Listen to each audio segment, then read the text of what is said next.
जय हिंद। प्यारे छात्रों नमस्कार। स्वागत है एक बार फिर से आप सभी का जेपीवाई गोल्डन स्टडी में। दोस्तों आज की वीडियोज़ में हम लोग पाठ 9 अभिनयों अशोक वाजपेयी विधा ललित रचना का पार्ट 2 पढ़ेंगे और पार्ट 2 से आने वाले इम्पोर्टेंट क्वेश्चन देखेंगे। पार्ट 2 से आने वाले इम्पोर्टेंट क्वेश्चंस देखेंगे। हिंदी क्लास 10th पाठ 9 अभिनयों अशोक वाजपेयी विधा ललित रचना बोर्ड एग्जाम्स के लिए वीवीआई क्वेश्चंस 100% मार्क्स लाने हेतु अवश्य पढ़िए। चलिए दोस्तों डायरेक्ट हम लोग क्वेश्चन लेते हैं। देखते हैं कितने क्वेश्चंस हैं जो कि महत्वपूर्ण हैं। पाठ के साथ प्रश्न संख्या 1 देख रहे हैं आप। प्रश्न संख्या 1 है यहाँ पर, अभिनयों क्या है और वह कहाँ अवस्थित है। अभिनयों क्या है और वह कहाँ अवस्थित है।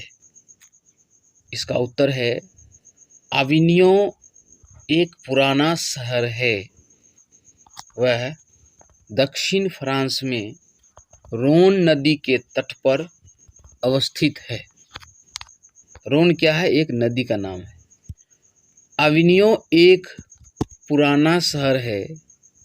वह दक्षिण फ्रांस में रोन नदी के तट पर अवस्थित है। अब देखते हैं सेकेंड क्वेश्चन। सेकेंड क्वेश्चन है, हर बरस अभिनयों में कब और कैसा समारोह हुआ करता है। हर बरस अभिनयों में कब और कैसा समारोह हुआ करता है। इसका आंसर है हर बरस अभिनयों में गर्मी के मौसम में फ्रांस और यूरोप का अति प्रसिद्ध लोकप्रिय रंग समारोह हुआ करता है, जिसमें देश विदेश के बड़े बड़े कवि, नाटककार और लेखक आमंत्रित होते हैं। एक बार फिर से आंसर देखते हैं। हर बरस अभिनयों में गर्मी के मौसम में फ्रांस और यूरोप का अति प्रसिद्ध लोकप्रिय रंग समारोह हुआ करता है, जिसमें देश विदेश के बड़े बड़े कवि, नाटककार और लेखक आमंत्रित होते हैं। प्रश्न संख्या 3। तीसरा प्रश्न है, ला शत्रुज। ला शत्रुज क्या है और कहाँ अवस्थित है। आजकल उसका क्या उपयोग होता है। ला शत्रुज एक इमारत है।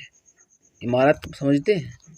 भवन जो अभिनयों में अवस्थित है, जो कभी पोप की राजधानी थी। फ्रेंच शासकों ने पोप की गतिविधियों पर नज़र रखने हेतु एक किला बनवाया। उसी में कार्तूशियन संप्रदाय का एक ईसाई मठ बना, ला शत्रुज। अभी इसका उपयोग कला केंद्र के रूप में होता है। प्रश्न 4 है, लेखक अभिनयों क्या साथ लेकर गए थे और वहाँ कितने दिनों तक रहे। लेखक की उपलब्धि क्या रही। लेखक अभिनयों क्या साथ लेकर गए थे और वहाँ कितने दिनों तक रहे। लेखक की उपलब्धि क्या रही।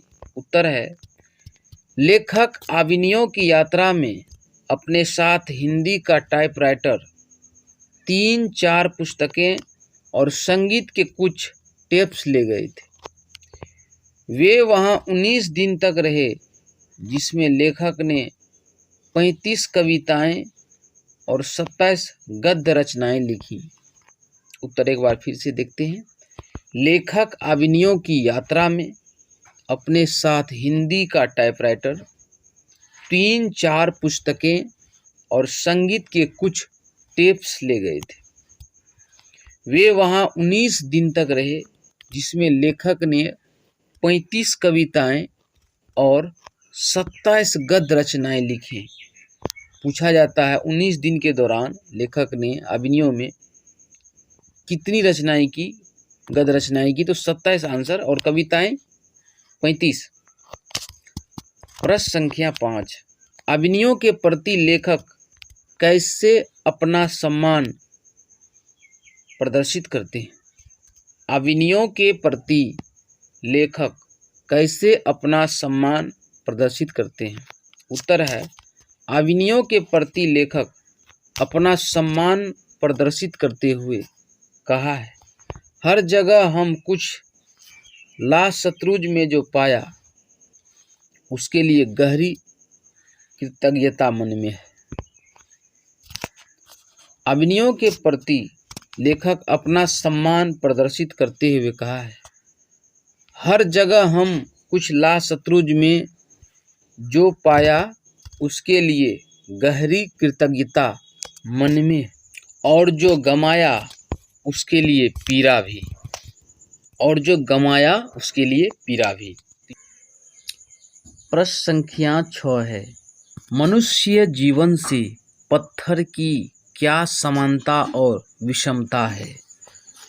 मनुष्य जीवन से पत्थर की क्या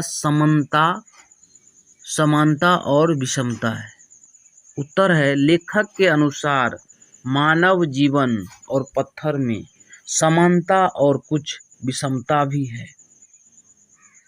लेखक के अनुसार मानव जीवन और पत्थर में समानता और कुछ विषमता भी है। समानता, मानव धैर्यवान होता है तो पत्थर भी धर्म से प्राकृतिक आपदा को सहकर धैर्यवान होने का प्रमाण देता है।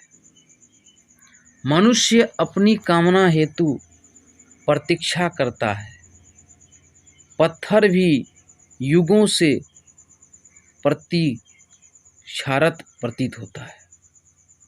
ये समानता है। अब विषमता देखते हैं। विषमता, मनुष्य प्रार्थना में सिर झुकाता है लेकिन पत्थर नहीं।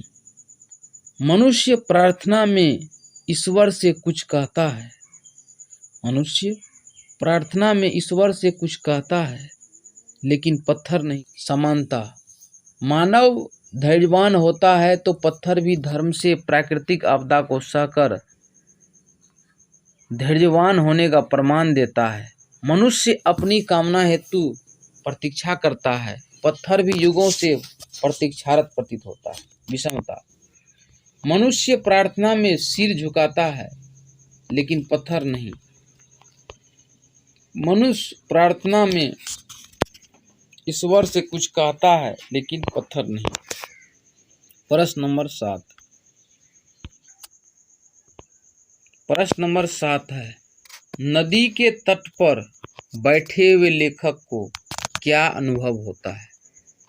नदी के तट पर बैठे हुए लेखक को क्या अनुभव होता है? उत्तर है, नदी के तट पर बैठे हुए लेखक को अनुभव होता है कि जल स्थिर है और तट ही बह रहा है।